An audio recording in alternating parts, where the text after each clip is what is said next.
إن الحمد لله نحمده ونستعينه ونستغفره ونعوذ بالله من شرور أنفسنا ومن سيئات أعمالنا من يهده الله فلا مضل له ومن يضلل فلا هادي له وأشهد أن لا إله إلا الله وحده لا شريك له وأشهد أن محمدًا عبده ورسوله يا أيها الذين آمنوا اتقوا الله حق تقاته ولا تموتن إلا وأنتم مسلمون يا أيها الناس اتقوا ربكم الذي خلقكم من نفس واحدة وخلق منها زوجها وبث منهما رجالا كثيرا ونساء واتقوا الله الذي تساءلون به والأرحام إن الله كان عليكم رقيبا يا أيها الذين آمنوا اتقوا الله وقولوا قولا سديدا يصلح لكم أعمالكم ويغفر لكم ذنوبكم ومن يطع الله ورسوله فقد فاز فوزا عظيما أما بعد فإن خير الحديث كتاب الله وخير الهدي هدي محمد صلى الله عليه وسلم وشر الأمور محدثاتها وكل محدثة بدعة وكل بدعة ضلالة وكل ضلالة في النار. اللہ تعالیٰ کا بے انتہا شکر و احسان ہے کہ دروس سیرت کا جو سلسلہ ہم نے شروع کیا تھا اس کی 5ویں کڑی سننے کے لیے ہم یہاں جمع ہوئے ہیں، اکٹھا ہوئے ہیں،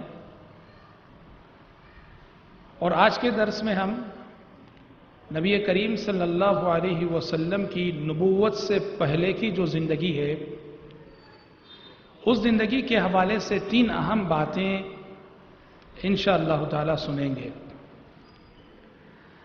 سب سے پہلی بات، کل ہم نے روشنی ڈالی تھی آپ صلی اللہ علیہ وسلم کے لڑکپن پر، آپ کا سفر تجارت پہ جانا، آپ صلی اللہ علیہ وسلم کا بکریاں چرانا، اس موضوع پر ہم نے گفتگو کی تھی.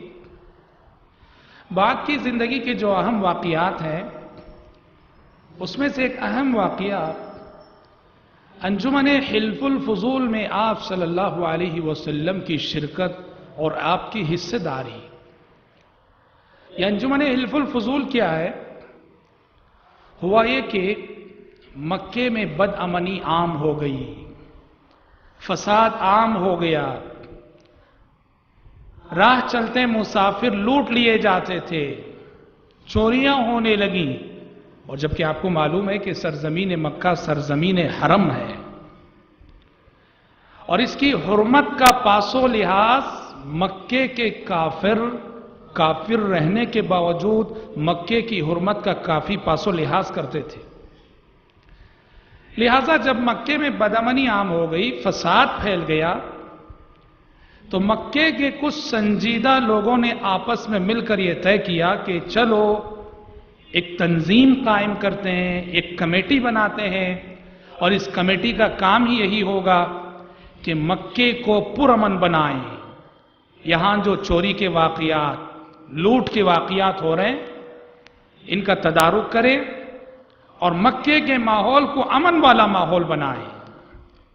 اور یہ کمیٹی جو قائم ہوئی اس مقصد کے لیے، اس کو نام دیا گیا حلف الفضول. جب یہ کمیٹی بنی اور یہ تنظیم قائم ہوئی تو ہمارے نبی محمد صلی اللہ علیہ وسلم بھی اس کمیٹی کے رکن رکین بن گئے. آپ نے بھی آگے بڑھ چڑھ کر اس میں حصہ لیا اور مکے کے ماحول سے فساد کو ختم کرنے اور مکے میں امن لانے میں آپ صلی اللہ علیہ وسلم نے بھی اپنا کردار ادا کیا اور اپنا رول ادا کیا. اس سے کیا معلوم ہوتا ہے؟ سبق ملتا ہے ہمیں اور آپ کو. ایک سبق ملتا ہے، وہ سبق یہ ہے انسانیت کی فلاح و بہبود کے لیے مذہب سے ہٹ کر، دین اور مذہب سے ہٹ کر، انسانیت کی اور انسانوں کی بھلائی کے لیے، جرائم کو کم کرنے کے لیے، معاشرے میں امن لانے کے لیے جو کوششیں ہوتی ہیں، ایک مسلمان کو چاہیے کہ وہ ان کوششوں کی نہ صرف حوصلہ افزائی کرے بلکہ جرائم کو مٹانے اور معاشرے کو پرامن بنانے میں وہ اپنا رول بھی ادا کرے، دیکھے کہ میں کیا حصہ اس میں اپنا ادا کر سکتا ہوں۔ اور جرائم کی روک تھام، ظلم کی روک تھام، اس سلسلے میں اگر کافر غیر مسلم سے بھی تعاون کرنا پڑے، لینا پڑے، دینا پڑے، شریعت کہتی ہے اس کا بھی تمہیں پرمیشن ہے۔ اور اس کا ثبوت یہ ہے، یہ جو انجمن حلف الفضول تھی نبوت سے پہلے کا واقعہ ہے، لیکن آپ کو معلوم ہونا چاہیے حدیثوں میں یہ بات وارد ہے، نبی بننے کے بعد نبوت کا تاج آپ صلی اللہ علیہ وسلم کے سر پہ رکھے جانے کے بعد بھی پیارے نبی اس واقعے کو یاد کرتے تھے اور کہتے تھے کہ نبوت سے قبل وہ جو انجمن حلف الفضول قائم ہوئی تھی اور اس میں نے اس کی جو ممبرشپ اختیار کی تھی، اس پر مجھے بہت خوشی ہے۔ اور پیارے نبی نے نبی بننے کے بعد کہا تھا اگر آج بھی، یہ دیکھو اصل دلیل، اگر آج بھی ان جیسے مقاصد کے لیے کوئی کمیٹی قائم ہوتی ہے تو میں آج بھی اس میں شریک ہونا چاہوں گا۔ سبحان اللہ، ان جیسے مقاصد کے لیے نبی ہوتے ہوئے فرما رہے ہیں، پیغمبر ہوتے ہوئے فرما رہے ہیں کہ حلف الفضول جو نبوت سے پہلے قائم ہوئی تھی اور اس میں نے اپنا رول ادا کیا تھا، آج بھی اگر وہ اسی کوئی کمیٹی ظلم کو ختم کرنے والی، مظلوم کو حق دلانے والی، جرائم کو روکنے والی، امن کو پھیلانے والی کوئی کمیٹی قائم ہوتی ہے تو میں آج بھی اس میں اپنا رول ادا کرنا چاہوں گا۔ تو یہ بہت بڑی بات ہے جو قبل از نبوت کی زندگی، اور یہاں نوٹ کرنے کی جو بات ہے، نبوت سے پہلے کی 40 سالہ زندگی میں مکے کے ماحول میں، عرب کے ماحول میں جتنے غلط کام ہوتے تھے آپ دیکھیں گے کبھی کسی غلط کام میں پیارے نبی کی حصے داری نہیں تھی، الحمدللہ، کیونکہ آپ کو اللہ نے بچپن ہی سے معصوم رکھا تھا، بچائے رکھا تھا۔ لیکن جب وہی لوگ ایک اچھا کام کرنے کے لیے اٹھے تو پیارے نبی نے آگے بڑھ کر ساتھ لیا، تعاون دیا اور تعاون لیا۔ اور حضرات، نبوت سے پہلے کی زندگی کا ایک اہم واقعہ آپ صلی اللہ علیہ وسلم کا نکاح اور آپ کی شادی جو ام المومنین خدیجہ رضی اللہ عنہا سے ہوئی تھی۔ خدیجہ رضی اللہ عنہا سے آپ صلی اللہ علیہ وسلم کا نکاح اس پس منظر میں ہوا کہ خدیجہ رضی اللہ عنہ مکے کی بڑی شریف خاتون تھی، مالدار خاتون تھی، لوگ ان کا مال لے کر جاتے تھے، بزنس کرتے تھے، اور جو فائدہ آتا تھا حضرت خدیجہ اس میں لوگوں کو دیا کرتی تھی۔ پیارے نبی بھی چونکہ نبوت سے پہلے آپ کو بزنس سے، تجارت سے لگاؤ تھا، پیارے نبی نے حضرت خدیجہ کا مال لیا اور حضرت خدیجہ کا ایک غلام میسرہ کے ساتھ تجارتی سفر آپ نے کیے۔ خدیجہ رضی اللہ عنہ نے دیکھا کہ بہت سارے لوگ ان کا مال لے کر گئے، تجارت کیے، لیکن جو برکت محمد صلی اللہ علیہ وسلم کی کمائی میں انہیں نظر آئی وہ برکت کسی اور کی کمائی میں انہیں نظر نہیں آئی، بہت متاثر ہوئی پیارے نبی کے اخلاق سے۔ اور میسرہ جو ان کا غلام تھا، میسرہ نے بھی سفر میں آپ صلی اللہ علیہ وسلم کے جو اخلاق دیکھے تھے حضرت خدیجہ رضی اللہ عنہ سے وہ سب بیان کیے۔ خدیجہ رضی اللہ عنہ بہت متاثر ہوئیں اور متاثر ہو کر خود انہوں نے نبی کریم صلی اللہ علیہ وسلم کو نکاح کا پیغام بھیجا اور آپ صلی اللہ علیہ وسلم نے اس پیغام کو قبول کیا، اور اس طرح آپ صلی اللہ علیہ وسلم کا پہلا نکاح حضرت خدیجہ رضی اللہ تعالی عنہ سے ہوا۔ حضرت خدیجہ ام المومنین بن گئیں رضی اللہ عنہ وارضاہا۔ یہاں ایک بات معلوم ہوتی ہے، وہ کیا بات؟ خدیجہ رضی اللہ عنہ نے آگے بڑھ کر پیشکش کی، رشتہ اپنا پیش کیا۔ پتہ چلا لڑکی والے آگے بڑھ کر پیشکش کر سکتے ہیں۔ ہمارے سماج، ہماری سوسائٹی میں ایک تصور ہے کہ لڑکی والے بڑھ کر رشتہ پیش نہیں کرنا، لڑکے والے ہی آگے بڑھ کے آنا، لڑکی والے خاموش رہیں گے۔ لڑکی والے اگر بڑھ کر رشتہ پیش کرتے ہیں تو ایک تصور ہے کہ لڑکی کے اندر کوئی کمزوری ہے، اسی لیے یہ لوگ آگے بڑھ کر یہ تصور ہم نے لوگوں کے اندر پایا، غلط تصور ہے۔ خدیجہ رضی اللہ عنہ نے آگے بڑھ کر اپنا رشتہ نبی کریم صلی اللہ علیہ وسلم سے پیش کیا۔ یہ پہلا نکاح تھا اور اس کے بعد مزید آپ صلی اللہ علیہ وسلم کے مدنی زندگی میں اور 10 نکاح ہوئے آپ صلی اللہ علیہ وسلم کے. اس طرح کل آپ صلی اللہ علیہ وسلم کی 11 بیویاں تھیں. اور ہم آپ کو بتا دیں یہ ہمارے نبی کی خصوصیتوں میں سے خصوصیت. بعض مسئلے ایسے ہیں کہ وہ اللہ کے نبی کے ساتھ خاص ہیں, وہ امت کے لیے وہ حکم نہیں ہے. اسی کو خصائص رسول کہا جاتا ہے, خصائص نبی کہا جاتا ہے, پیغمبر کی خصوصیت کہا جاتا ہے. انہی میں سے یہ عام امتیوں کے لیے زیادہ سے زیادہ 4 شادیوں کی اجازت. ایک شخص اپنی زوجیت میں بیک وقت 4 بیویوں کو رکھ سکتا ہے, اس سے زائد نہیں. پر نبی کریم صلی اللہ علیہ وسلم کی خصوصیت تھی کہ آپ 4 سے زائد کر سکتے تھے.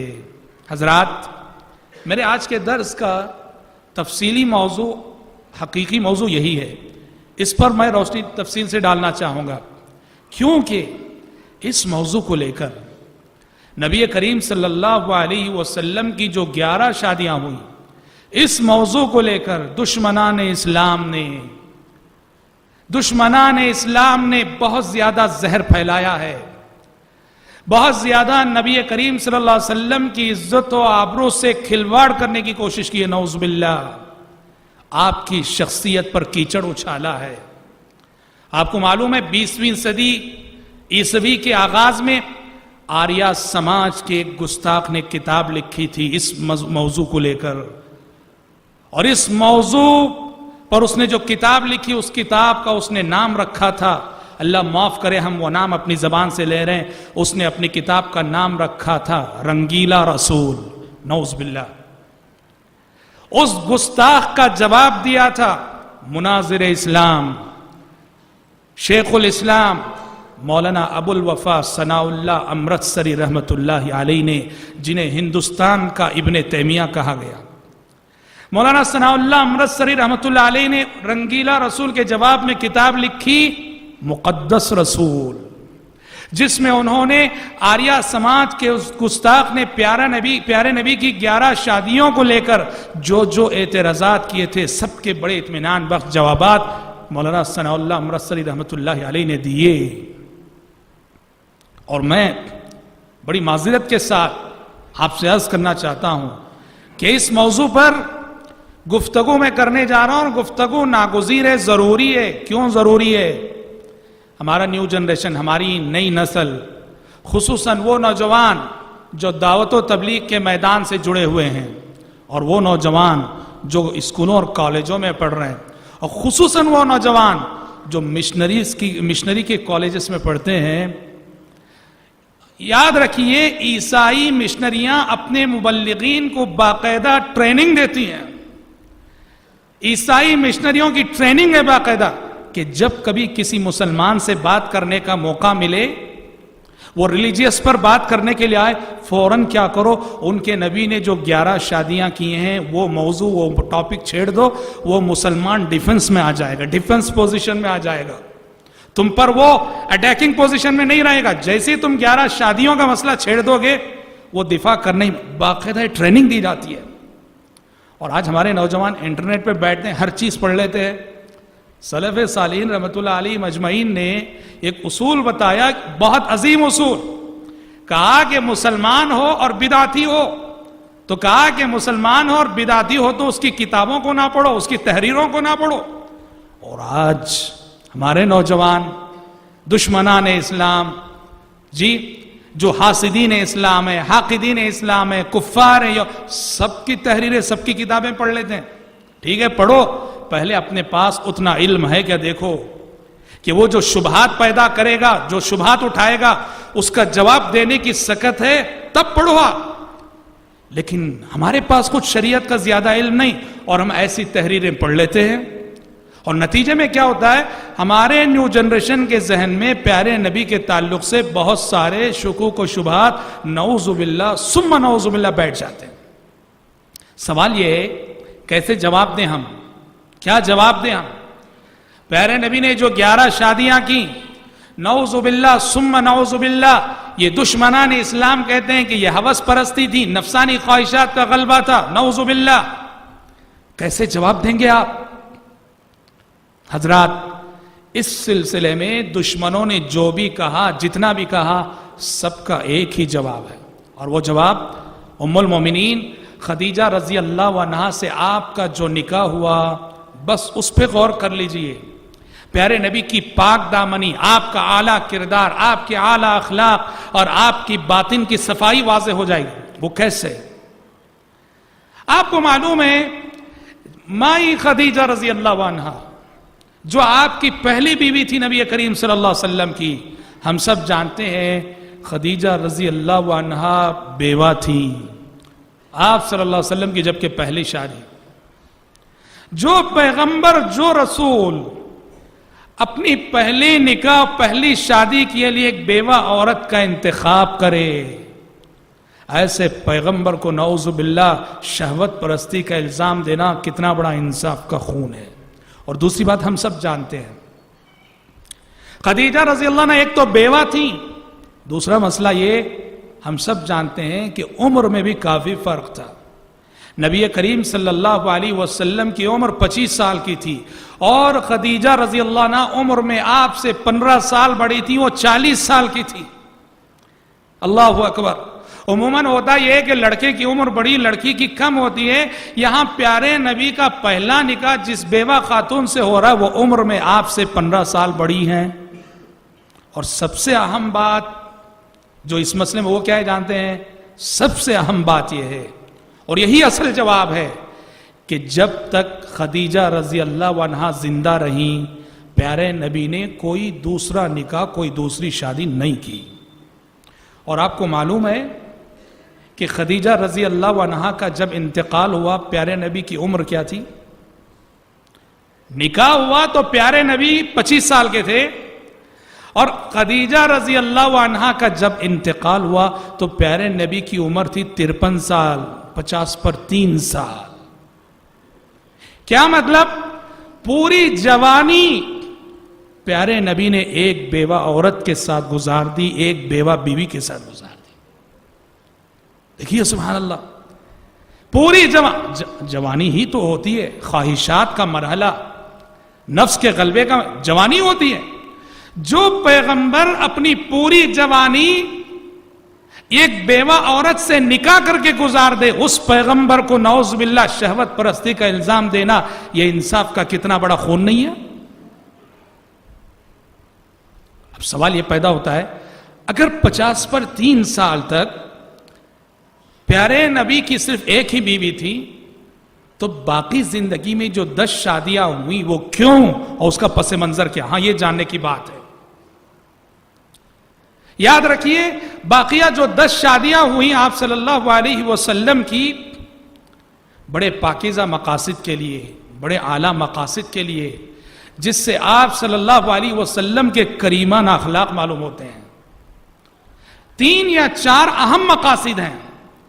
53 سال کے بعد جو آپ نے نکاح کیے، شادیاں کی، ان کے پیچھے بہت ہی عظیم مقاصد تھے. مجھے یاد پڑتا ہے سعودی عرب میں جامعہ اسلامیہ مدینہ منورہ میں جب میں پڑھ رہا تھا، ایک کتاب میں نے پڑھی تھی جو وزارت الشؤون الاسلامیہ سے چھپی تھی. اس کتاب میں ایک ڈیبیٹ ہوا تھا، ڈیبیٹ کی تفصیلات تھی، مناظرہ ہوا تھا مسلمانوں اور کرسچنوں کے درمیان، اور ڈیبیٹ کا ٹاپک یہی تھا پیارے نبی کی 11 شادیاں.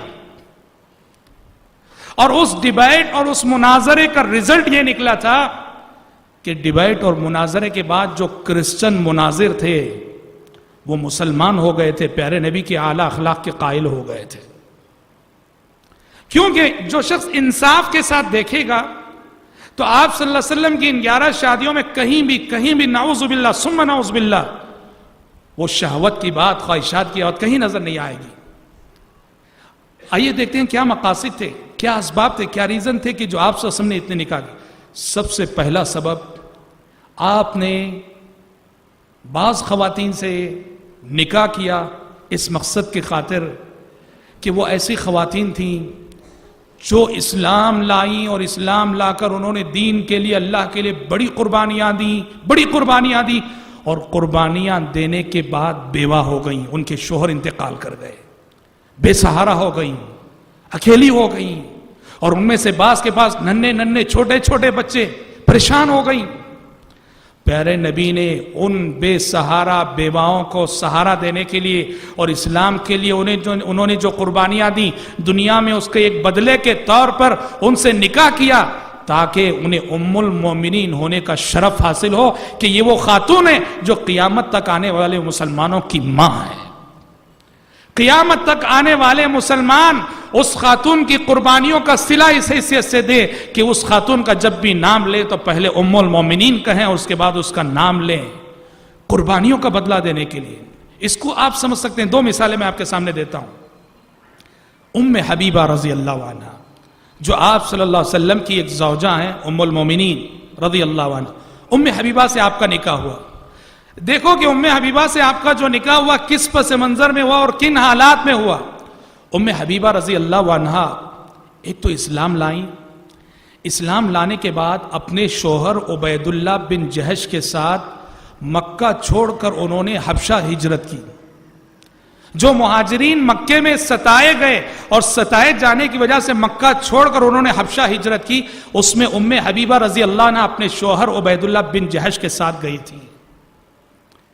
بہت بڑی قربانی، لیکن وہاں جانے کے بعد، ہجرت کرنے کے بعد ہوا یہ کہ ان کے جو شوہر عبید اللہ بن جہش تھے، نعوذ باللہ وہ مرتد ہو گئے، کرسچن بن گئے۔ ام حبیبہ رضی اللہ عنہ نے بہت سمجھایا اپنے شوہر کو، اور جس دن وہ کرسچن ہوا عبید اللہ بن جہش، اس سے پہلی رات ام حبیبہ نے خواب بھی دیکھا جس میں انہوں نے اپنے شوہر عبید اللہ بن جہش کو نہایت خطرناک چہرے میں، کالے چہرے میں، سیاہ چہرے میں دیکھا تھا، اور صبح اس خواب کا حوالہ دے کر بھی سمجھایا کہ اللہ سے ڈرو، میں نے آج کی رات تمہارے سلسلے میں ایسا خواب دیکھا ہے، مرتد نہ ہونا۔ پر وہ شخص مانا نہیں، مرتد ہو گیا۔ سوچو کتنی بڑی بات ہے، ایک خاتون اسلام لاتی ہے اور اللہ کی رضا کی خاطر اتنی بڑی قربانی دیتی ہے، مکہ چھوڑ کر ایک اجنبی مقام پہ جاتی ہے، اور اس اجنبی مقام پہ شوہر اتنا بڑا دھوکہ کرتا ہے، کرسچن بن جاتا ہے، اکیلی ہو گئی، تنے تنہا ہو گئی۔ پیارے نبی صلی اللہ علیہ وسلم نے ان کی قربانیوں کو دیکھ کر آپ صلی اللہ علیہ وسلم نے ان کی ام المومنین بنانے کا فیصلہ کیا، اور نکاح ایسے ہوا کہ ام حبیبہ وہیں تھی، حبشہ میں تھی، اور نجاشی جو مسلمان ہو گئے تھے، حبشہ کے بادشاہ، انہوں نے نکاح کی ساری کاروائی انجام دی، اور شرحبیل بن حسن کے رضی اللہ عنہ کے ساتھ ام حبیبہ کو پیارے نبی کی خدمت میں بھیجا تھا۔ اور یہی آپ دیکھیے ام سلمہ رضی اللہ، ام المومنین ام سلمہ رضی اللہ عنہ، ان کا جو نکاح پیارے نبی کے ساتھ ہوا وہ بھی یہی پس منظر، ان کی قربانیاں۔ ام سلمہ کے پہلے شوہر ابو سلمہ، اب بڑا مشہور واقعہ آپ جانتے، ابو سلمہ اپنی بیوی ام سلمہ اور اپنے بچے کے ساتھ ہجرت کرنے کے لیے مکہ سے نکلے، مدینہ جا رہے تھے۔ راستے میں ان کے سسرالی لوگ آ گئے، انہوں نے کہا ابو سلمہ مدینہ جانا ہے تم کو، تم جا سکتے ہو، ہماری بچی کو اور ہماری لڑکی کو نہیں لے جا سکتے۔ ابو سلمہ کے سسرال والوں نے ام سلمہ کو روک لیا، ام سلمہ کے بچے کو روک لیا، اور ابو سلمہ تنہا اکیلے اللہ کے راستے میں اپنی بیوی کو، اپنے بچے کو چھوڑ کر مدینہ چلے گئے۔ ادھر ام سلمہ جو وہ بھی مسلمان تھی، مومن تھی، ہجرت کے لیے بےتاب تھی، شوہر کی جدائی پر بڑی غمزدہ تھی، اور ہر دن رویا کرتی تھی۔ بالآخر چند مہینوں بعد ان کے خاندان والوں کو رحم آ گیا، انہوں نے اجازت دے دی، ام سلمہ کو ہجرت کی۔ ام سلمہ اپنے بچے کو لے کر ہجرت کر کے مدینہ آئیں، اپنے شوہر ابو سلمہ سے مل گئیں۔ ایک زخم ملا تھا، شوہر سے جدا ہوئی تھی، ہجرت سے روک دی گئی تھی، اللہ کا کرم ہوا کہ ہجرت کی اجازت کسی طرح سے ان لوگوں نے دے دی، اور آ کے شوہر سے مل گئیں۔ اور ابھی شوہر سے مل کے تھوڑی ہی مدت گزری تھی کہ شوہر ابو سلمہ کا انتقال ہو گیا۔ دیکھو اسلام کے لیے قربانی دینے کے بعد یہ خاتون بے سہارا ہو گئیں، اور چھوٹے چھوٹے بچے ان کی گود میں۔ پیارے نبی صلوات اللہ وسلم علیہ نے ان کی قربانیوں کو دیکھ کر آپ نے فیصلہ کیا کہ انہیں اپنے نکاح میں لینا ہے. پیارے نبی نے ابو سلمہ کے انتقال کے بعد ان کو وصیت کی تھی کہ ابو ام سلمہ یہ دعا پڑھتی رہو, اللہم اجرنی فی مصیبتی واخلف لی خیرا منہا, پروردگارا یہ جو مصیبت میرے شوہر کے وفات کی شکل میں آئی ہے, اس مصیبت کو میرے لیے باعث اجر و ثواب بنا اور ابو سلمہ سے بہتر شوہر عطا فرما, اس سے بہتر جانشین عطا فرما. ام سلمہ کہتی ہیں میں یہ دعا جب پڑھتی تھی میں سوچتی تھی ابو سلمہ سے بہتر شوہر, ابو سلمہ سے بہتر جانشین, میری نظر میں ابو سلمہ سے بہتر شوہر کوئی نہیں ہو سکتا تھا. ابو سلمہ اتنے اچھے شوہر تھے کیونکہ ام سلمہ کے خواب و خیال میں بھی یہ بات نہیں تھی کہ پیارے نبی کی بیوی بننے کا شرف انہیں حاصل ہو, سوچا بھی نہیں تھا انہوں نے کبھی. اور جب پیارے نبی نے انہیں پیغام بھیجا, انہیں اپنے نکاح میں لیا, بہت بڑی سعادت مندی انہوں نے اس کو سمجھا. تو دیکھیے اس طرح آپ صلی اللہ علیہ وسلم نے جو شادیاں کی اس کے پیچھے ایک ریزن یہ تھا, کچھ خواتین جنہوں نے اسلام کے لیے قربانیاں دیا, قربانیاں دینے کے بعد تنہا ہو گئیں, بیوہ ہو گئیں. پیارے نبی نے انہیں اور ان کے معصوم بچوں کو سہارا دینے کے لیے پیارے نبی نے انہیں اپنایا بیوی کے طور پر, تاکہ دنیا میں ان کی قربانیوں کا بدلہ انہیں اس شکل میں دیا جائے کہ قیامت تک آنے والے مسلمان انہیں ام المومنین کہہ کے پکارے. اور حضرات دوسرا سبب, دوسرا ریزن جو آپ صلی اللہ علیہ وسلم نے شادیاں کی, اس کے پیچھے ایک حکمت اور ایک فلسفہ یہ بھی تھا کہ آپ نے بعض شادیاں اس لیے کی کہ ان شادیوں کے ذریعے سے دشمن کی دشمنی کو کمزور کرنا مقصد تھا. دشمن کی دشمنی کو کمزور کرنے کی ایک پالیسی تھی وہ, کیونکہ عربوں کی عادت تھی, عرب کے لوگ اپنے داماد کے خلاف سازش کرنے کو عیب سمجھتے تھے, داماد کے خلاف کھلم کھلا لڑنے کو عیب سمجھتے تھے عرب کے لوگ. پیارے نبی صلی اللہ علیہ وسلم نے اس حکمت کو پیش نظر رکھتے ہوئے بعض خواتین سے نکاح کیا, اس لیے کہ ان کا باپ جو تھا وہ اللہ کے نبی کا جانی دشمن تھا. پیارے نبی نے ان سے نکاح کیا تاکہ اس نکاح کے ذریعے سے ان دشمنوں کی دشمنی کو توڑا جائے, کمزور کیا جائے. چنانچہ آپ دیکھیے امہات المومنین میں سے 3 امہات المومنین ایسی ہیں جو پیارے نبی کے 3 بڑے دشمنوں کی بیٹیاں ہیں. 3 امہات المومنین ایسی ہیں جو پیارے نبی کے 3 بڑے دشمنوں کی بیٹیاں ہیں. کون؟ سب سے پہلی تو خود ام حبیبہ رضی اللہ عنہ. ام حبیبہ رضی اللہ عنہ یہ ابو سفیان کی بیٹی تھی رضی اللہ عنہ. ابو سفیان الحمدللہ فتح مکہ کے موقع پہ مسلمان ہوئے, لیکن فتح مکہ سے پہلے وہ پیارے نبی کے بہت بڑے مخالف تھے, بہت بڑے دشمن تھے. احد کی جنگ مشرکین انہی کی کمانڈنگ میں لڑے تھے. تو ام حبیبہ رضی اللہ عنہ یہ ابو سفیان کی بیٹی تھیں. اچھا, صفیہ رضی اللہ عنہ آپ کی ایک بیوی صفیہ رضی اللہ عنہ, یہ آپ کی ایک اور بڑے جانی دشمن جو یہودی تھا حیی بن اخطب, اس کی بیٹی تھی حیی بن اخطب. اسی طرح آپ کی ایک تیسری بیوی ام المومنین جویریہ رضی اللہ عنہ. جویریہ جو ہے آپ کے ایک اور دشمن جو بنو المستلق کا سردار تھا, حارث اس کا نام تھا, قبیلے بنو المستلق کا سردار حارث اس کا نام تھا, جو پیارے نبی کا بہت بڑا دشمن تھا, اس کی بیٹی تھیں. پیارے نبی نے اپنے 3 بڑے دشمنوں کی بیٹیوں کو اپنے نکاح میں لے لیا. اب ان کی بیٹیاں جیسے ہی پیارے نبی کی بیویاں بن گئیں, اب اس کے بعد انہیں شرم آتی تھی پیارے نبی کے خلاف کچھ کرتے ہوئے, کچھ سوچتے ہوئے. جب سے 3 امہات المومنین کا نکاح, ان کی 3 بیٹیوں کا نکاح پیارے نبی کے ساتھ ہو گیا, ان کی دشمنی وہیں کمزور پڑ گئی. بلکہ احادیث سے تو پتہ چلتا ہے کہ نکاح ہونے کے بعد ان میں سے بعض دشمن رسول ہوتے ہوئے بھی پیارے نبی کے گھر کو آتے تھے, پیارے نبی کے گھر آنے پہ مجبور تھے. وہ دشمن ہیں پر داماد ہیں, بیٹی ان کے نکاح میں ہے, پیارے نبی کے گھر آنے پہ مجبور ہوتے تھے. بہت مشہور واقعہ ہے کہ ابو سفیان رضی اللہ عنہ جب ابھی وہ مسلمان نہیں ہوئے تھے, اس وقت اپنی بیٹی ام حبیبہ کے گھر گئے جو کہ ام المومنین ہے، پیارے نبی کے گھر گئے، کمرے میں داخل ہوئے، حجرے میں داخل ہوئے اور پیارے نبی کے بستر پہ بیٹھنا چاہا ابو سفیان نے، تو ان کی بیٹی ام حبیبہ رضی اللہ عنہا آگے بڑھی اور بستر کو لپیٹ لیا، سمیٹ لیا، فوراً ہٹا دیا۔ ابو سفیان دیکھتے رہ گئے، تکتے رہ گئے۔ ابو سفیان نے کہا بیٹا سمجھ میں نہیں آ رہا ہے، تم نے اس بستر کو جو اس تیزی سے جو ہٹایا کیا سبب ہے؟ اس بستر کو میرے لائق نہیں سمجھا ہے یا مجھے اس بستر کے لائق نہیں سمجھا ہے؟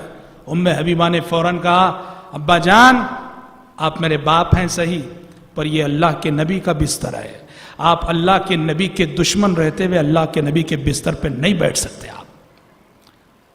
ابو سفیان حیران رہ گئے، کہنے لگے لقد اصابکی بعدی شر یا بنتی، جسے ہم اردو زبان کہا کہ بہت بدل گئی ہو بیٹی، بہت بدل گئی ہو، اتنا کہہ کے خاموش رہ گیا ابو سفیان۔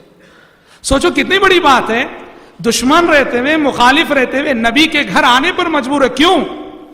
یہ پیارے نبی کی وہ حکیمانہ تدبیر، دشمن کی دشمنی کو کمزور کرنے کے لیے آپ صلی اللہ علیہ وسلم نے ان کی بیٹیوں کو اپنے نکاح میں لیا۔ تیسری حکمت کہ آپ صلی اللہ علیہ وسلم جو نکاح کرتے تھے اس نکاح کے پیچھے دعوت و تبلیغ کی مصلحت بھی پوشیدہ ہوتی تھی کہ اس نیک نکاح سے اگر فلاں خاتون سے میں نکاح کروں، اس نکاح کے نتیجے میں کئی لوگ مسلمان ہو سکتے ہیں، اسلام میں آ سکتے ہیں، ان کا قبیلہ مسلمان ہو سکتا ہے۔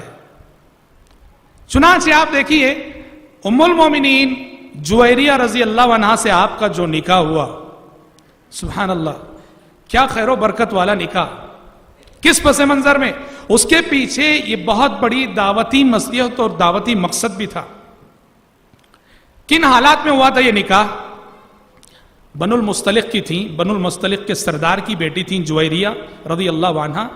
بنو المستلق سے مسلمانوں کی جنگ ہوئی، قبیلے بنو المستلق کے لوگ ہار گئے اور مسلمان بنو المستلق کے بہت سارے مردوں عورتوں کو قید کر کے لائے۔ سارا قبیلہ، قبیلے کے بڑے بڑے لوگ مسلمانوں کی گرفت میں اور مسلمانوں کی قید میں ہیں، اور بنو المستلق کے قیدی سب مسلمان اللہ کے نبی نے صحابہ میں بانٹ دیے، اور انہی قیدیوں میں بنو المستلق کے سردار کی بیٹی جویریہ بھی تھی۔ اور جب قیدی بانٹے گئے، تقسیم ہوئے، تو جویریہ رضی اللہ عنہ جو اس وقت تک مسلمان نہیں ہوئی تھی رضی اللہ عنہ، وہ ایک صحابی کے حصے میں چلی گئیں۔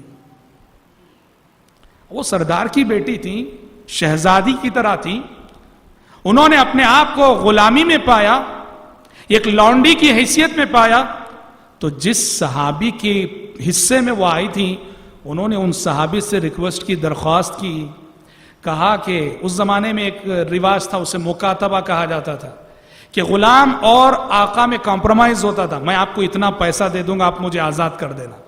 وہ جس دن وہ اتنی رقم دے دیتا وہ آزاد کر دیتا۔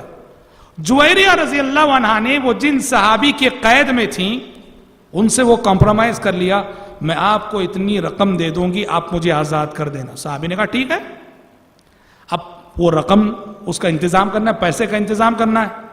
سیدھے جویریہ رضی اللہ عنہ کہا گئیں، نبی کریم صلی اللہ علیہ وسلم کی خدمت میں گئیں اور آپ سے عرض کیا کہ اے اللہ کے نبی، آپ دیکھ رہے ہیں میں ایک سردار کی بیٹی ہوں اور کیسی ذلت میں مبتلا ہوں کہ اب میں لونڈی بن چکی ہوں، آپ کا بڑا احسان ہوگا اگر آپ مجھے اتنا پیسہ دے دیتے ہیں کہ میں غلامی سے آزاد ہو جاؤں۔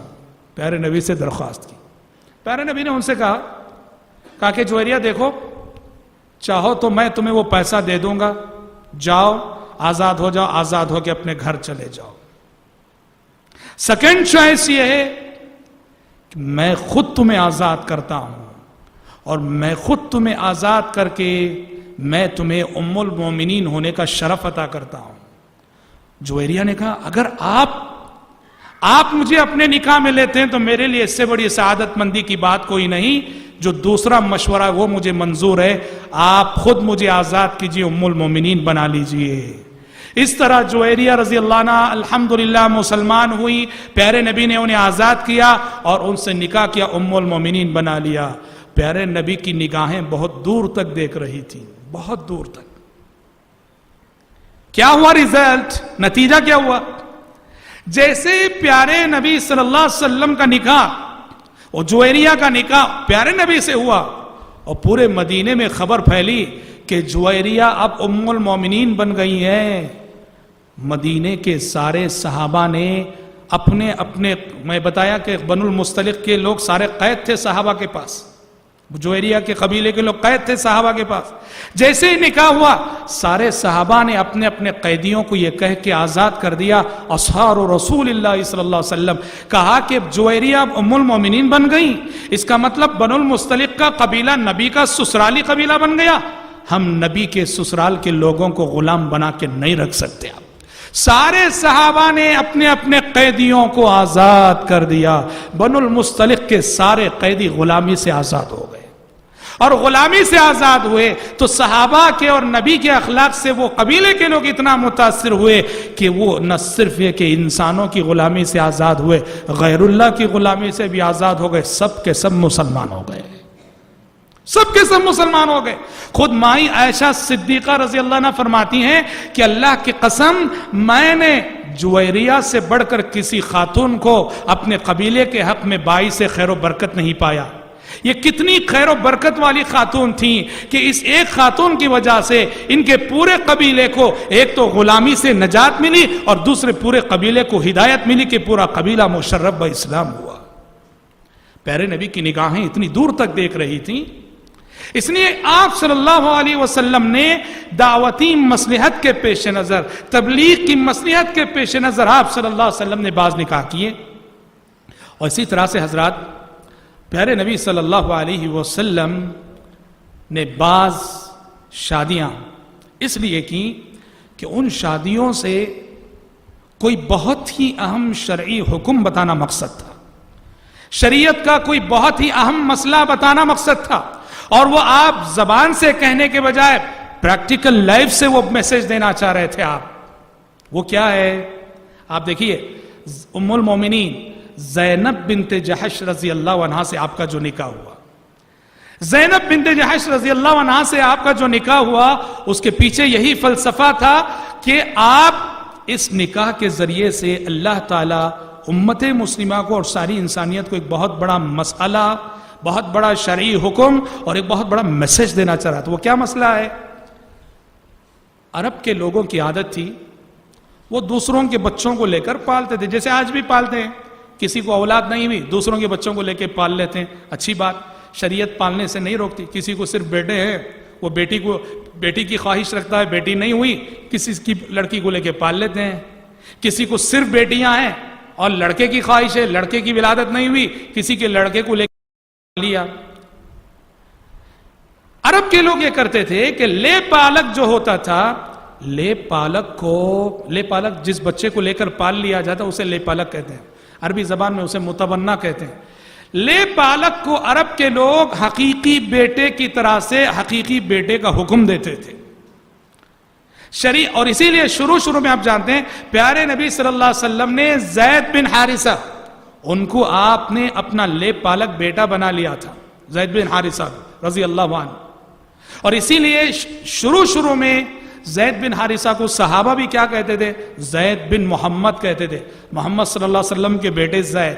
حالانکہ وہ پیارے نبی کے بیٹے نہیں، پیارے نبی نے لے کے پالا ہے. حضرت خدیجہ رضی اللہ عنہ کے غلام تھے، حضرت خدیجہ نے گفٹ کیا تھا پیارے نبی کو زید بن حارثہ. عرب کی اس روایت کے مطابق زید بن محمد کہلاتے تھے. وہ شریعت کا حکم یہ، سورہ احزاب میں یہ احکامات موجود ہیں کہ آپ دوسروں کے بچوں کو لے کر پال تو سکتے ہیں لیکن اسے حقیقی اولاد کا حکم نہیں دے سکتے. لے کر پالو لیکن جب بھی اس کا باپ کون ہے اس کے حقیقی باپ ہی کا نام لکھنا، باپ کی جگہ اپنا نام نہیں لکھ سکتے آپ. ہاں سرپرست کے طور پر لکھ سکتے ہیں آپ، کون سرپرست ہے میں ہوں لکھ سکتے ہیں، لیکن زید کو آپ نے لے کے اگر پالا ہے، اگر اس کے باپ کا نام بکر تھا وہ ہمیشہ زید بن بکر ہی کہلائے گا. آپ عمر ہیں اور آپ نے لے کے پالا ہے، آپ اسے کبھی زید بن عمر نہیں لکھ سکتے. لے پالک، عرب کے لوگ چونکہ لے پالک کو حقیقی اولاد سمجھتے تھے تو لہٰذا لے پالک کی اگر شادی ہو جائے تو اس کی بیوی کو حقیقی بہو سمجھتے تھے عرب کے لوگ، اور یہ سمجھتے تھے کہ وہ چونکہ بہو ہے اس لیے اس سے نکاح ناجائز ہے۔ عرب کے لوگ لے پالک کی بیوی سے نکاح کرنے کو بڑی معیوب بات سمجھتے تھے، اور شریعت کا قانون ہے لے پالک کبھی حقیقی اولاد نہیں ہو سکتا، تو لہٰذا اس کی بیوی کبھی بہو نہیں ہو سکتی۔ لہٰذا اگر لے پالک ہم نے جس بچے کو لے کے پالا تھا وہ کل اگر اپنی بیوی کو طلاق دے دیتا ہے ہم اس سے نکاح کر سکتے ہیں۔ یہ میسج دینا مقصود تھا، اس لیے کہ زینب بنت جحش رضی اللہ عنہ کا پہلا نکاح پیارے نبی کے لے پالک جو تھے زید بن حارثہ ان سے ہوا تھا۔ زید بن حارثہ نے انہیں طلاق دی، زینب رضی اللہ عنہ کو طلاق دینے کے بعد اللہ کا حکم ہوا کہ اب زینب بنت جحش آج سے آپ کی بیوی ہیں، اور مقصد یہ تھا کہ عرب کے لوگ جو سمجھتے تھے کہ لے پالک کی بیوی بہو بن جاتی ہے اس سے نکاح ناجائز ہے، اس تصور پہ ضرب لگانا اور یہ میسج دینا کہ لے پالک حقیقی بیٹا نہیں، لہٰذا اس کی بیوی حقیقی بہو نہیں بن سکتی، اگر لے پالک طلاق دیتا ہے یا اس کا انتقال ہو جاتا ہے اس کی بیوہ سے ہم شادی کر سکتے ہیں، یہ میسج دینا مقصد تھا، یہ مسئلہ بتانا مقصد تھا۔ تو زینب بنت جحش رضی اللہ عنہ سے آپ کا جو نکاح ہوا وہ اس پس منظر میں۔ تو حضرت آپ دیکھ رہے کہ بڑی حکیمانہ بڑی حکمتیں تھیں اور بڑے اعلیٰ مقاصد تھے، عظیم مقاصد تھے، جن مقاصد کے پیش نظر نبی کریم صلی اللہ علیہ وسلم نے نکاح کیا۔ اور دیکھیے سب سے زیادہ زہر جو اگلا گیا ہے، سب سے زیادہ زہر اور خطرناک باتیں جو لکھی گئی ہیں مائی عائشہ صدیقہ رضی اللہ عنہا کے نکاح کو لے کر۔ وہ کم سن تھی، کم عمر تھی، سچ ہے مائی عائشہ صدیقہ رضی اللہ عنہ کم عمر تھی، کم سن تھی، اور کم سنی میں پیارے نبی سے ان کا نکاح ہوا۔ اور ہم آپ کو بتا دیں آپ صلی اللہ علیہ وسلم کی بیویوں میں آپ کی ساری بیویاں بیوائیں تھیں، اور ایک عائشہ صدیقہ رضی اللہ عنہ تھی جو کنواری تھی، باقی آپ کی ساری بیویاں بیوائیں، ایک عائشہ صدیقہ رضی اللہ عنہ جو کنواری تھی۔ سب سے زیادہ زہر اگلا گیا ہے مائی عائشہ صدیقہ رضی اللہ عنہ کے نکاح کو لے کر، کم سن لڑکی سے نکاح کیا۔ دیکھیے ہم آپ کو ایک بات بتا دیں کہ سب سے پہلے کم سن لڑکی کا تصور، 9 سال کی لڑکی کا تصور آپ ہندوستان کی 9 سال کی لڑکی پر قیاس نہ کیجئے۔ عرب کا ماحول، عرب کا موسم، عرب کی آب و ہوا، عرب کی فضا ایسی ہے کہ وہاں بچے بہت جلد بڑے ہو جاتے ہیں، جسمانی نشو و نما عمر کے اعتبار سے 8-10 سال کے رہیں گے، لیکن جسامت کو دیکھو تو یوں لگے گا 17-18 سال کے ہیں۔ سب سے پہلی بات تو یہ، لیکن جو اصل بات یہ ہے جو کہنا چاہتا ہوں، مائی عائشہ صدیقہ رضی اللہ عنہ کم سن تھی صحیح، لیکن میرے بھائی یہ بات آپ کو یاد رہے کہ عرب کے سماج میں، عرب کی سوسائٹی میں کم عمر اور کم سن لڑکیوں سے نکاح کرنا کامن بات تھی۔ اس کو عرب کی سوسائٹی، عرب کے سماج میں کبھی کوئی معیوب بات سمجھتا ہی نہیں تھا، کامن بات تھی وہ۔ جی ہاں، یہاں جو ہے ہندوستان میں کیوں نہیں ہوتا ہے؟ ہندوستان میں بیوہ سے نکاح کرنے کو بڑی عیب دار بات سمجھتے ہیں، اس لیے یہاں جو عورت ایک مرتبہ بیوہ ہو جاتی ہے وہ بیوہ ہی رہتی ہے، بغیر شوہر کے رہتی ہے۔ عرب میں سبحان اللہ وہ کوئی بھی لڑکی کیوں نہ ہو، کوئی بھی عورت کیوں نہ ہو، بیوہ ہوئی عدت کیا ختم ہوئی 10 پیغام آتے ہیں، آج بھی ویسے ہی چلتا ہے عرب میں۔ اسی لیے کم سن لڑکی بڑی عمر کے لوگوں سے کم سن لڑکیوں کا نکاح کرانا، عرب کے لوگ اس کو کبھی معیوب نہیں سمجھتے تھے، وہ ان کی سوسائٹی میں کامن تھی یہ بات۔ لہٰذا یہ بات انتہائی غلط ہے کہ ہمارے سماج، ہماری سوسائٹی کے تصور کو رکھ کر دوسرے سماج اور دوسری سوسائٹی کی ایک روایت پہ جو تنقید کریں، یہ انتہائی غلط بات ہے۔ میں ایک بات آپ بتاؤ، سیرت کی دنیا میں جتنی کتابیں، سیرت کی کسی بھی کتاب میں بتاؤ، کیا کبھی ابو جہل نے، ابو لہب نے، نضر بن حارث نے، ولید بن مغیرہ نے، جو پیارے نبی کے بڑے بڑے دشمن تھے، ان میں سے کبھی کسی نے یہ اعتراض کیا کہ محمد صلی اللہ علیہ وسلم نے کم سن لڑکے سے شادی کی؟ کہیں نہیں دکھا سکتے آپ۔ کبھی ابو جہل کو اعتراض نہ ہوا کہ پیارے نبی نے حضرت عائشہ سے نکاح کیا، کبھی ابو لہب کو اعتراض نہ ہوا کہ پیارے نبی نے کم سن لڑکی سے نکاح کیا، نضر بن حارث کو اعتراض نہ ہوا، ولید بن مغیرہ کو اعتراض نہ ہوا، جبکہ یہ وہ لوگ تھے جو پیارے نبی پر اعتراض کرنے کا کوئی راستہ نہیں چھوڑتے تھے. انہوں نے نہیں کہ کیوں؟ وہ جانتے تھے کہ ان کی سوسائٹی میں کامن بات ہے. اور آج مدینے کی زندگی میں ہم نے اپنی آنکھوں سے دیکھا ہے. میں ایک مقام پہ تراویح پڑھانے کے لیے جاتا تھا، العیس جی، وہاں میں نے دیکھا ہے آج بھی عرب میں یہ چیز ہے. بڑی عمر کے لوگ کم سن لڑکیوں سے نکاح کرتے ہیں اور یعنی مایوپات نہیں سمجھی جاتی ہے. یہ سارے عرب میں ماضی میں بھی اور آج بھی یہ بات کامن ہے. تو لہٰذا ہمارے سماج اور ہماری سوسائٹی کی روایتوں اور تصورات کو رکھ کر دوسرے سماج اور دوسرے سوسائٹی کی اس پہ تنقید نہیں کر سکتے. اور حضرات سب سے بڑی بات کیا ہے جانتے ہیں؟ پیارے نبی صلی اللہ علیہ وسلم کے اعلیٰ اخلاق اور کردار، بلکہ ہم یہ کہہ سکتے ہیں یہ بھی آپ کے کیریکٹر کا ایک معجزہ تھا. آج آپ دیکھتے ہیں جس شخص کے پاس 2 یا 3 یا 4 بیویاں ہیں، دیکھو اس کی زندگی میں کتنے ٹینشن ہوتے ہیں. کتنے لوگ ہیں 2 شادی کرنے کے بعد زندگی میں کبھی دونوں بیویوں کا آمنا سامنا نہیں ہوا. 2 بیویاں پوری زندگی میں کبھی آمنا سامنا نہیں ہوا. اور 3-4 شادیاں کرنے کے بعد زندگی اتنی الجھنوں میں گزرتی ہے، ہمیشہ 100 کا 9 جھگڑا. ہمیشہ قربان جائیے آپ صلی اللہ علیہ وسلم کے اخلاق اور کردار پر کہ آپ کی زوجیت میں بیک وقت جو جمع ہوئی 9 بیویاں جمع ہوئی، 9 بیویاں آپ نے اپنی زندگی میں بیک وقت رکھا. اور جو ماحول امہات المومنین کے درمیان تھا، پاکیزہ ماحول، اللہ اکبر، کس اپنائیت کے ساتھ، کس محبت کے ساتھ، کس خلوص کے ساتھ ساری ازواج مطہرات آپس میں مل کر بیٹھا کرتی تھیں. پیارے نبی نے کیسے اس ماحول کو مینٹین کیا، اور ایک مثالی شوہر ہونے کی حیثیت سے پیارے نبی نے کیسا انصاف کیا ان کے درمیان. آج بڑے سے بڑا انسان، طاقتور انسان بھی بیویوں کے مسئلے میں آ کر 2 بیویوں کے درمیان جب آتا ہے تو یوں لگو کہ چکی کے 2 پارٹ کے درمیان آ گئے اور دن بدن پستا رہتا ہے. لیکن قربان جائیے صلوات اللہ وسلام علیہ 9 بیویوں کو رکھ کر پیارے نبی صلی اللہ علیہ وسلم نے دعوت و تبلیغ کی اتنی عظیم ذمہ داری نبھائی. یہ کتنا بڑا اخلاق کا معجزہ ہے، کردار کا معجزہ ہے. اور آپ کے کریمانہ اخلاق کی دلیل ہے آپ کے صبر، آپ کا تحمل، آپ کی دور اندیشی، آپ کی فراست، آپ کی بصیرت. واللہ امہات المومنین سے آپ کے جو تعلقات تھے وہ اخلاق کی بنیاد پر تھے، اخلاق کی بنیاد پر تھے. یہی وجہ ہے کہ پیارے نبی اپنی پہلی بیوی جو بیوہ تھیں خدیجہ رضی اللہ عنہا، خدیجہ رضی اللہ عنہ کو پیارے نبی نے اتنا چاہا، جو عمر میں آپ سے بڑی اور بوڑھی تھیں. ان کے انتقال اور ان کی وفات کے بعد بھی پیارے نبی ان کو اتنا یاد کرتے تھے، اتنا ذکر خیر کرتے تھے خدیجہ رضی اللہ عنہا کا، کہ حضرت عائشہ کو کہنا پڑا کہ مجھے کسی ام المومنین پہ اتنا رشک نہیں آیا جتنا رشک کے خدیجہ رضی اللہ عنہا پر آیا، کیونکہ میں ہمیشہ پیارے نبی کی زبانی ان کی تعریف، ان کا ذکر خیر ہی سنا کرتی تھی. تو پیارے نبی ایک بوڑھی عورت جو عمر میں آپ سے 15 سال بڑی ہیں، ان کے انتقال کے بعد انہیں اتنا یاد کر رہے ہیں کہ ماں عائشہ صدیقہ رضی اللہ عنہا کو رشک آ رہا ہے. تو سوچو کہ آپ نے جو تعلقات قائم کیے ازواج مطہرات سے، وہ اخلاق کی بنیاد پر.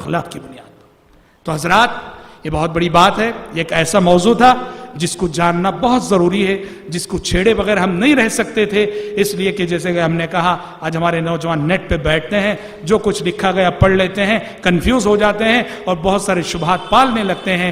میں سمجھتا ہوں کہ جو باتیں آپ کے سامنے اس موضوع کے حوالے سے بتائی گئیں، آپ ان باتوں کو رکھ کر آپ کسی سے بھی آپ بحث کر سکتے ہیں. کوئی آپ سے یہ موضوع کو چھیڑے آپ اس کو اطمینان بخش جواب دے سکتے ہیں. آج اپنی گفتگو کو ہم یہیں روکتے ہیں. انشاءاللہ کل ہمارے آنے والے درس میں ہم انشاءاللہ وہ جو حجر اسود کی منتقلی، خانہ کعبہ کو جب منہدم ہو گیا تھا اور تو قریش کے لوگوں نے خانہ کعبہ کو جو تعمیر کیا، اور اس حوالے سے ہمارے نبی کا جو کردار رہا، پھر نبوت 40 سال کے ہونے کے بعد پیارے نبی پر کی سر پر نبوت کا تاج کیسے رکھا گیا، پہلی وحی کیسے آئی، پہلی وحی کے بعد کے حالات، اور سورہ مدثر، سورہ مزمل جو نازل ہوئی اس میں کیا میسیج دیا گیا، اور سب سے پہلے اسلام کی تبلیغ کا آغاز کیسے ہوا، سب سے پہلے اسلام لانے والے کون رہے، اور اس سے ہمیں کیا میسیج ملتا ہے، یہ ساری باتیں ہم انشاءاللہ کل اپنے آنے والے درس میں سنیں گے۔ آج اسی پر اکتفا کرتے ہوئے اللہ تعالی سے دعا کرتے ہیں کہ رب العالمین سیرت رسول کا جو حقیقی میسیج ہے، پیغام ہے، ہم سب کو اپنی عمل زندگی میں ان تعلیمات کو نافذ کرنے کی توفیق عطا فرمائے۔ آمین۔ وآخر دعوانا ان الحمد للہ رب العالمین۔